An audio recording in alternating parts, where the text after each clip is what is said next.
Então, segundo ano, e aí? Conseguiram fazer aí os exercícios propostos? Alguma dificuldade? Como é que foi aí? Então, vamos lá para a resolução aqui dessas atividades. Eu vou corrigindo aqui junto com vocês e vou comentando aqui um pouquinho dessas atividades também, beleza? Então, sigamos aí. Vamos lá, caracterize as técnicas no processo de modificação do espaço geográfico, galera. Então, o que seria aí essas técnicas no processo de modificação do espaço geográfico? Vocês lembram que eu falei para vocês que as técnicas, né, são as habilidades, os conhecimentos que o ser humano vai adquirindo aí para transformar aí, para criar, né, para o trabalho, né, para transformar esse ambiente aí, certo? Então, essas habilidades e conhecimentos, né, que uma sociedade cria, empregada aí por meio do trabalho, né? Então, essa sociedade vai criar novas estruturas por meio dessas técnicas que vão modificando a natureza e criando um espaço que humanizado. Então, esse espaço geográfico, lembra que eu falei para vocês? Espaço geográfico, esse espaço humanizado, esse espaço transformado.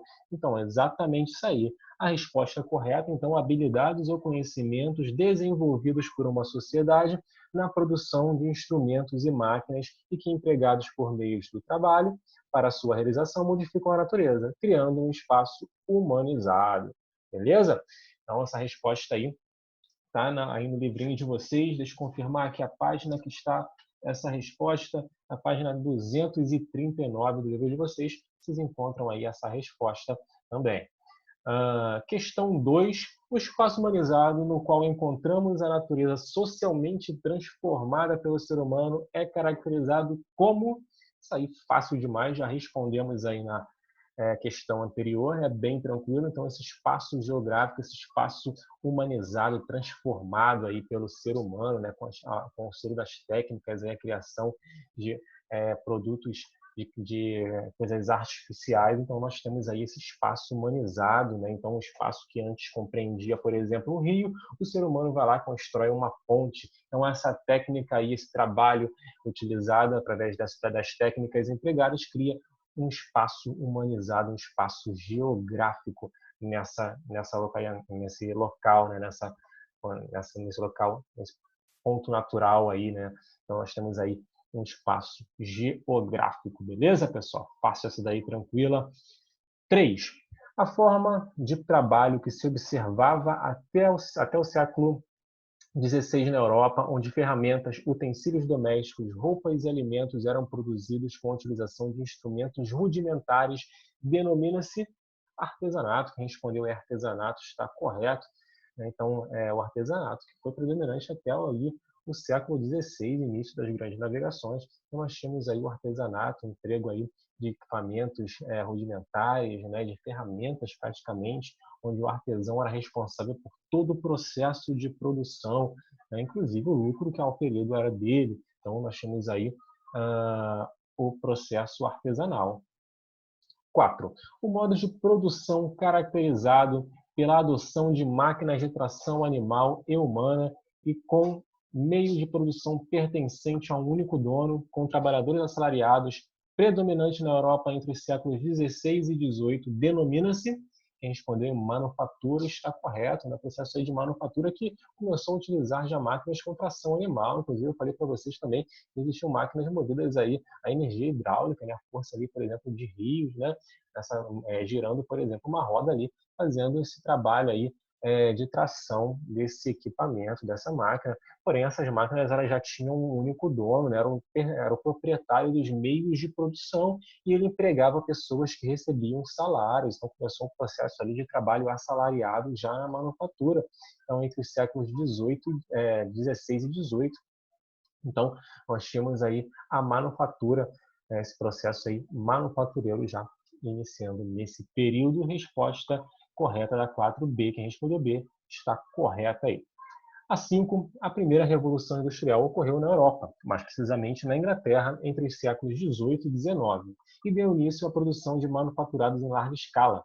Qual fonte de combustível propiciou este avanço? Então, se vocês lembrarem, eu falei para vocês lá que esse processo de revolução industrial teve início lá na Inglaterra entre 1750 e 1800, teve como carro-chefe aí uma matriz energética, uma fonte de combustível, que foi o carvão mineral. Então, quem respondeu a C é a resposta correta, o carvão mineral, que começou a mover essas máquinas, a ser o combustível dessas máquinas aí, né? Esse carvão mineral gerava vapor e, a partir disso, moviam as máquinas. Então, quem respondeu carvão mineral, o carvão e não o vapor, certo, galera? O carvão mineral, que é a fonte de energia aí, era esse carvão mineral extraído, combustível fóssil, assim como o petróleo, extraído aí do solo, ok? 6. Na manufatura, os meios de produção tinham um único dono, assim como os trabalhadores recebiam salários por sua força de trabalho. Escreva abaixo sobre os meios de produção que o artesanato utilizava. Então, os meios de produção eram de propriedade do artesão e compreendiam as suas ferramentas e instrumentos rudimentares, né, os meios de produção que eles possuíam. Inclusive, o salário era deles, né, não, ou melhor, a renda auferida nesse processo de produção era deles, eles não pagavam, não recebiam salário. Eles tinham os equipamentos, eles tinham as ferramentas, produziam e vendiam, e a partir daí eles tiravam o lucro obtido através dessa venda. Beleza? A 7. A primeira revolução industrial propiciou uma produção de forma padronizada em larga escala.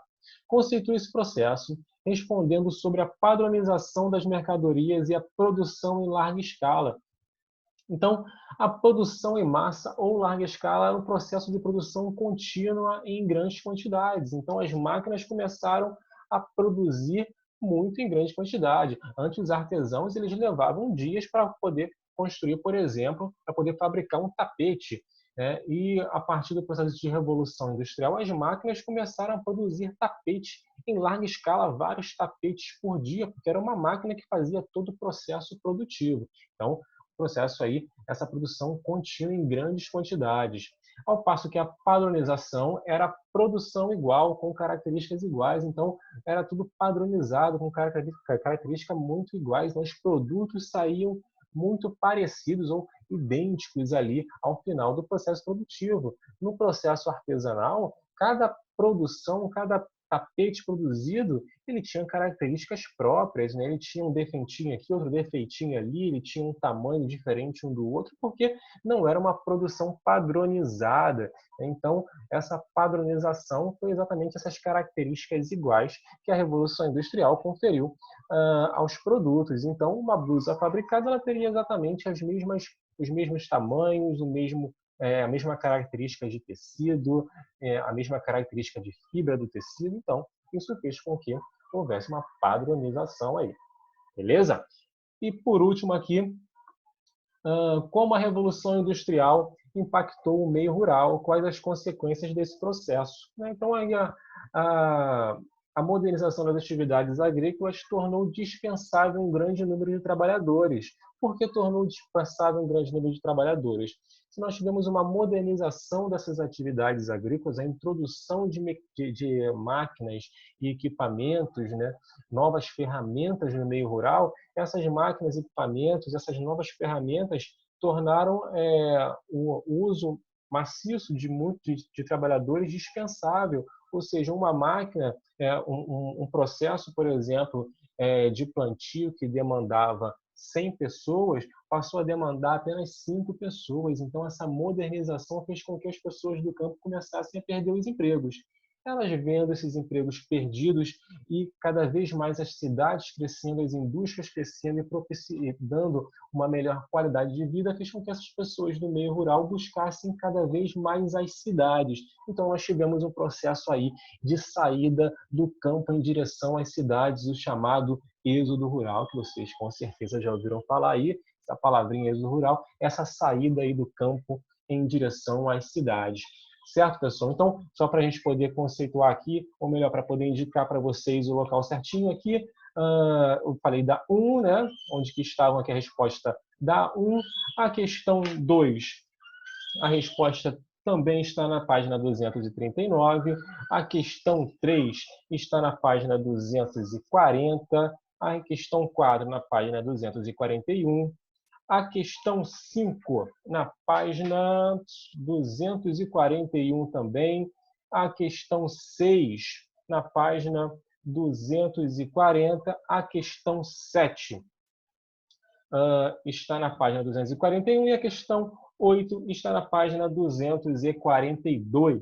Beleza, galera? Então, qualquer dúvida, me chama aí no zap, fala comigo, grita aí que eu ajudo vocês aí, tá certo, pessoal? Qualquer coisa, só falar aí. Um grande abraço e até a próxima. Valeu!